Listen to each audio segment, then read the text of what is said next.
श्री जैन प्राच्य विद्या अनुसंधान संगठन की मासिक संगोष्ठी में आज वास्तुविद, गर्भ संस्कार एक्सपर्ट, ज्योतिष और बहुत सारी विधाओं के विद्वान मौजूद हैं। हम जानते हैं कि उनके आम पब्लिक के लिए इसका कैसे लाभ लिया जा सकता है।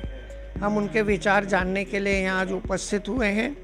मैं सर्वप्रथम श्री जैन प्राच्य विद्या अनुसंधान संगठन के राष्ट्रीय अध्यक्ष श्री देवेंद्र जी सिंघई से निवेदन करूंगा कि वे कृपया वास्तु के संबंध में क्या सोचते हैं और आम जनता इससे कैसे लाभ उठा सकती है, कृपया बताएं। सभी के लिए जय जिनेंद्र। मैं श्री जैन प्राच्य विद्या अनुसंधान संगठन का राष्ट्रीय अध्यक्ष देवेंद्र सिंघई।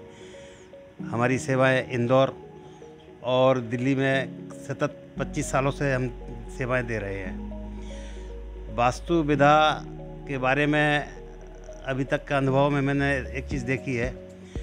सबसे पहले मैं एक चीज़ कहना चाहता हूं कि जो भी जीवन में अनुकूल प्रतिकूल घटनाएं दुर्घटनाएं होती है, शास्त्रों में आता है एक पंच परावर्तन योग। जीवन में होने वाली घटना दुर्घटनाओं के मुख्य 5 कारक होते हैं: द्रव्य, क्षेत्र, काल, भाव और भाव।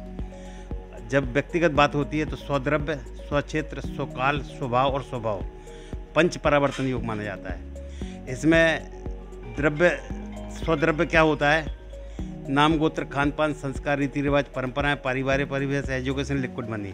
सही नियत से पैसा कमाया गया, सही मेहनत से पैसा कमाया गया, सही मद में खर्च होगा। दूसरा आता है क्षेत्र, माने वास्तु।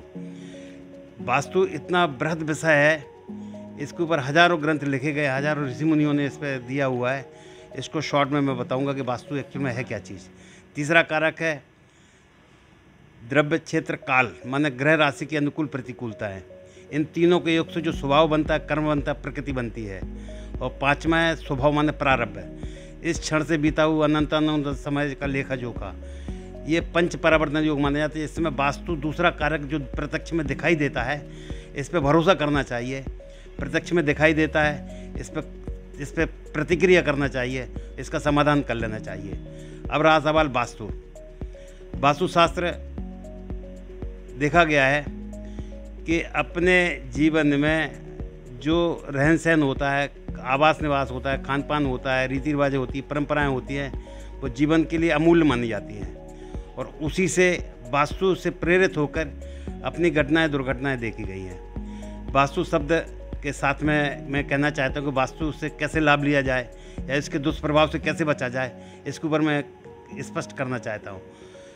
4 दिशाएं, 4 कोण, इनकी सहयोगी उपदिशाएं 32 दिशाएं, इनके दुष्प्रभाव से कैसे बचा जाए वास्तुशास्त्र का विषय है, या इससे कैसे लाभ लिया जाए वास्तुशास्त्र का विषय है। मैग्नेट फील्ड, जो जमीन में चलने वाली चुंबकीय ऊर्जाएं हैं, इससे कैसे लाभ लिया जाए या इसके दुष्प्रभाव से कैसे बचा जाए, वास्तुशास्त्र का विषय है। बाहरी परिकल, मौसम विज्ञान, ग्रह राशि की अनुकूल प्रतिकूलताएं, इनके दुष्प्रभाव से कैसे बचा जाए या इससे कैसे लाभ लिया जाए, वास्तुशास्त्र का विषय है। 5 तत्व जो होते हैं वो बहुत महत्वपूर्ण हैं। इनका क्रमबद्ध व्यवस्था ये है कि जैसे ब्रह्मांड की रचना कैसे हुई, इसमें 5 तत्वों का आता है। सबसे पहले आकाश तत्व, दूसरा वायु तत्व, तीसरा अग्नि तत्व, चौथा जल तत्व, 5वां पृथ्वी तत्व। इनकी क्रमबद्ध व्यवस्था है। तो आकाश तत्व जो है, जो महत्वपूर्ण है, जिससे ओंकार की ध्वनि निकली है। सबसे पहले ब्रह्मांड में जो अणु परमाणु जो पहला शब्द बना है, वो ध्वनि से ओंकार शब्द से बना हुआ है। इसके बाद में इसकी संश्लेषण क्रिया होती है तो वायु तत्व पैदा होता है। वायु तत्व का मूल गुण स्वरूप है, मूल गुण धर्म है स्पर्श। इन दोनों की संश्लेषण क्रिया होती तो जल अग्नि तत्व बना है। इन तीनों की संश्लेषण क्रिया होती है तो जल तत्व बना है, और चारों की संश्लेषण क्रिया होती है पृथ्वी का पहला कण बना, परमाणु बना है। स्कंद बोलते हैं इसके लिए, पहला बना। तो ये अपने जीवन देते हैं और यही जीवन लेते हैं। इसमें देखा गया है कि वास्तुशास्त्र में जब अपन भवन बनाते हैं तो इनके जो 5 तत्व हैं, ये आर्किटेक्ट ये अपनी संयोजना से बनता है। अपना शरीर है, 5 तत्व जो प्रकृति दत्त है, प्राकृतिक तरीके से बना हुआ है 5 तत्वों का शरीर।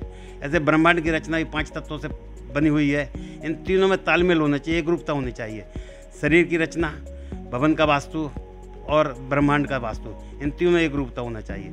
अब सवाल ये आता है कि जब अपन मकान बनाते हैं तो जो पांचों एलिमेंट्स हैं, इसमें अपन अपनी मन मर्जी से जल तत्व की जगह अग्नि तत्व बना देते हैं, अग्नि तत्व की जगह पृथ्वी तत्व बना देते हैं, पृथ्वी तत्व की जगह अपन ऐसी क्रमबद्ध व्यवस्था बिगाड़ देते हैं, तो उसमें वास्तु दोष आ जाता है और वास्तु दोष आते साथ जीवन की प्रतिकूलताएं बन जाती हैं। हम चाहते हैं कि वास्तु को बहुत वैज्ञानिक तरीके से, बहुत व्यवस्थित तरीके से एक स्वस्थ मार्गदर्शन लेके वास्तु पर अपन लोग लाभ लें और दुनिया के लिए एक अच्छा मैसेज दें।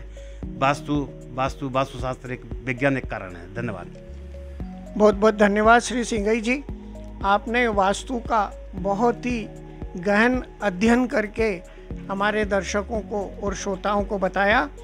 और इसके बाद मैं अब अनुभा जैन से निवेदन करना चाहूँगा कि कृपया वे अपने विषय पे अपने विचार व्यक्त करें। श्री जैन प्राच्य विद्या अनुसंधान संगठन शाखा इंदौर से मैं अनुभा जैन। मैं आपको सौर विज्ञान के बारे में कुछ नॉलेज देना चाहती हूँ। जैसे सौर विज्ञान एक ब्रह्मांड की एक ऐसी प्रक्रिया है जो बहुत हज़ारों सालों से चली आ रही है, जो आज एक लुप्त हो चुकी है, पर अभी गूगल के माध्यम से या इंटरनेट के माध्यम से अभी सभी को इसका नॉलेज हो रहा है। जैसे सौर विज्ञान में हम 3 सौर पर काम करते हैं, जैसे ईड़ा नाड़ी, पिंगला नाड़ी और सुषुम्ना नाड़ी। तो ईड़ा नाड़ी में आप जैसे सरल काम करते हैं, तो जैसे आपको जो सरल काम करने हैं वो सारे ईड़ा नाड़ी में करने हैं, और जो आपको थोड़े कठिन काम करने हैं जैसे भूमि भवन वाहन के काम करने हैं तो वो आपको पिंगला नाड़ी में करने चाहिए। और सुषुम्ना नाड़ी में जो आपको काम करने हैं उसमें सिर्फ आपको मेडिटेशन, ध्यान वगैरह ये सारे काम करने चाहिए। आपको कुछ भी अच्छे काम सुषुम्ना नाड़ी में नहीं करने चाहिए, नहीं तो वो काम आपके बिगड़ जाते हैं। वो नाड़ी सिर्फ आपकी 2 मिनट के लिए चलती है, तो उसमें आप जैसे आप मेडिटेशन या ध्यान करते हैं तो आपको वो 1000 गुना ज़्यादा फल देती है। तो इस तरह से आप सौर विज्ञान का यूज़ करके आप बहुत अच्छे तरीके से लाभ उठा सकते हैं। धन्यवाद। एक विषय है सौर विज्ञान, जो इसको बहुत कम लोग जानते हैं, लेकिन ये अति प्राचीन विद्या है। इसे प्रायः ऋषि मुनि इसको वापरते हैं। क्यों वापरते हैं? जैसे आपने देखा होगा कि जैन मुनि इतनी ठंड में भी उसको ठंड को सह लेते हैं, गर्मी को सह लेते हैं, तो वो अपने स्वर बदलकर उस उपसर्ग को सहने की क्षमता रखते हैं। तो सौर विज्ञान में यह बहुत ही विस्तृत विषय है, फिर कभी चर्चा होगी। अब मैं अगले वक्ता के रूप में श्री आलोक जी जैन, जो कि जैन प्राच्य विद्या के संगठन के वरिष्ठ सदस्य हैं, संस्थापक सदस्य हैं, मैं उनसे चाहूँगा कि वे अपने विषय पे अपने विचार व्यक्त करें। जय जैन साथियों, मैं आलोक जैन श्री जैन प्राच्य विद्या अनुसंधान संगठन का संस्थापक सदस्य हूँ, और मैं रेकी और वास्तु अन्य विधाओं से लोगों के जीवन में परिवर्तन करने का प्रयास कर रहा हूँ। यह बात सत्य है कि यह यूनिवर्स एक एनर्जी के माध्यम से बना है। हम सबका शरीर एक एनर्जी के माध्यम से बना हुआ है। यदि हमारे जीवन में समस्याएं आ रही हैं तो कहीं ना कहीं वह एनर्जी में डिस्टर्बेंस पैदा हो रहा है। यदि उस डिस्टर्बेंस को अपन जान लें कि क्यों पैदा हो रहा है और उसकी सुधार का यदि कोई प्रयोजन करें तो हम अपने जीवन को सुंदर बना सकते हैं। अभी आप देख रहे हैं कि बहुत से लोग डिप्रेशन के शिकार हैं, अन्य प्रकार के तनाव से शिकार हैं और वह आत्महत्या की तरफ तक चले जाते हैं। यदि वह अपने इनर सर्किल की ऊर्जा को और अपने आभा मंडल की ऊर्जा को ठीक करने का प्रयास करें तो वह उस तनाव से, उस अवसाद की स्थिति से अपने को बाहर ला सकते हैं।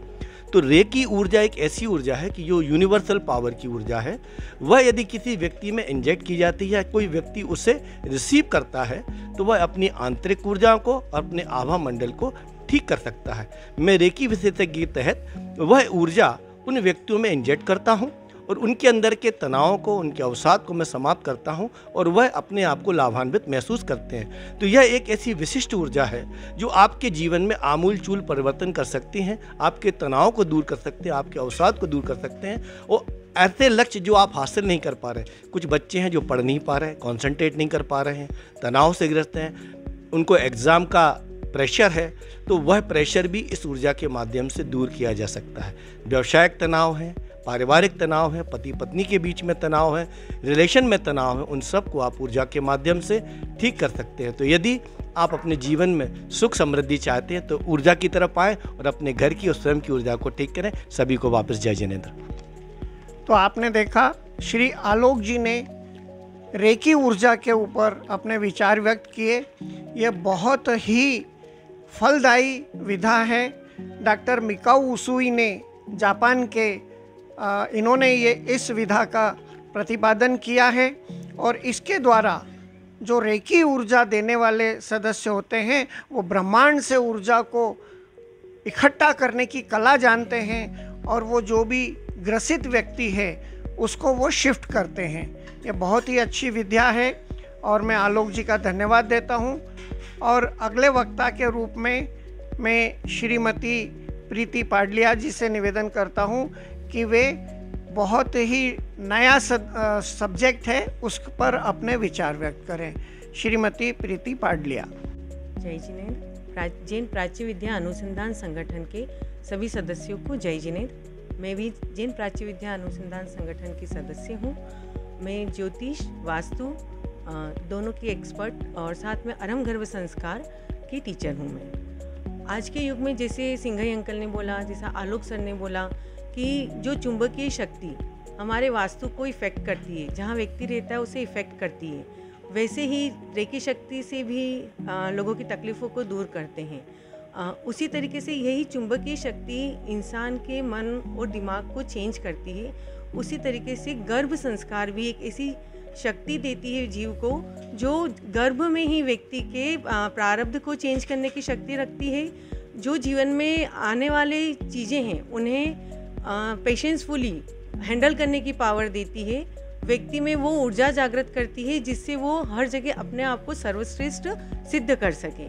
वह किसी भी परिस्थिति में डगमगाता नहीं है। यहाँ गर्भ संस्कार मतलब किसी को आइडेंटिटी देना नहीं है कि इंजीनियर बनना है या डॉक्टर बनना है, वकील बनना, उसमें एक श्रेष्ठता का गुण देना गर्भ संस्कार है। जैसे अभिमन्यु ने अपने माता के गर्भ में सीखा था चक्रव्यूह में जाना, बट आगे उनकी माता को नींद आने पर वो चक्रव्यूह से निकलने की कला नहीं सीख पाए। उन्होंने जब गर्भ में इतना ज्ञान ले लिया, जो अपने वेद पुराण ऋषि मुनि कहते हैं कि गर्भ में जीव सब कुछ सीखने की क्षमता रखता है माँ के द्वारा। तो जब जीव गर्भ में आता है या गर्भ के आने से पहले गर्भ संस्कार की साधनाएं दी जाती है, जिसे प्री कंसीव गर्भ साधना कहते हैं, वह लेने से जीव में एक श्रेष्ठता का गुण आता है। वह अपने प्रारब्ध को क्लीन करके जीवन में आता है, जिससे उसे जीवन में कहीं भी डिप्रेशन की भावनाएं नहीं आती है। वह हर पग पे अपनी मंजिल को खुद ढूंढ के आगे बढ़ता जाता है और सर्वश्रेष्ठ सिद्ध होता है। इसलिए जहाँ तक वो हर व्यक्ति को गर्भ संस्कार लेना चाहिए। धन्यवाद। तो प्रीति जी, आप ये बताएं कि आपने इसके गुण तो बता दिए, लेकिन यदि कोई आपसे संपर्क करके यदि वो उसका प्लान है कि वो कोई स्त्री गर्भवती हो रही है, तो किस समय से उसको इस संस्कार की आवश्यकता पड़ती है और 9 महीने तक लेना पड़ता है या 1-2 बार में काम हो जाता है, ये क्लियर कीजिए। हाँ, गर्भ संस्कार प्री कंसीव लेना चाहिए, यानी कि गर्भ की प्लानिंग करने के 9 महीने पहले से गर्भ संस्कार की साधनाएं लेनी चाहिए। उसे बोलते हैं प्री कंसीव गर्भ साधना। यदि प्री कंसीव गर्भ साधना लेते हैं तो बहुत अच्छा रहता है। इससे हस्बैंड, वाइफ और बच्चे तीनों की बॉन्डिंग बहुत अच्छी होती है, तीनों के रिलेशन लॉन्ग लाइफ अच्छे रहते हैं और जो जीव आता है वो इतनी क्लीन ऊर्जा के साथ में आता है कि उन्हें अलग से संस्कार देने की ज़रूरत नहीं पड़ती। यदि किसी ने कंसीव कर लिया है तो कंसीव करने के बाद भी ले सकते हैं और यह संस्कार प्री कंसीव से लेके डिलीवरी होने के बाद तक चलते हैं। आप ये भी बताइए कि अब वो गर्भवती महिला है, उसको डॉक्टर ने आराम करने की सलाह दी है, तो आपके पास उसको बार बार आना पड़ेगा या आप डिस्टेंस हीलिंग के द्वारा भी उसका उपचार कर सकते हैं?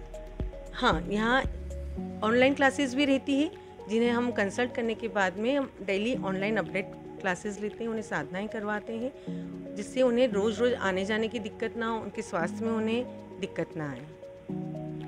बहुत बहुत धन्यवाद प्रीति जी पाडलिया। अब मैं निवेदन करना चाहूँगा इस संगठन के वरिष्ठ सदस्य श्री मनोज जी जैन से कि कृपया वे वास्तु और ज्योतिष विषय पर कृपया संक्षिप्त में अपने विचार व्यक्त करें। श्री मनोज जी जैन।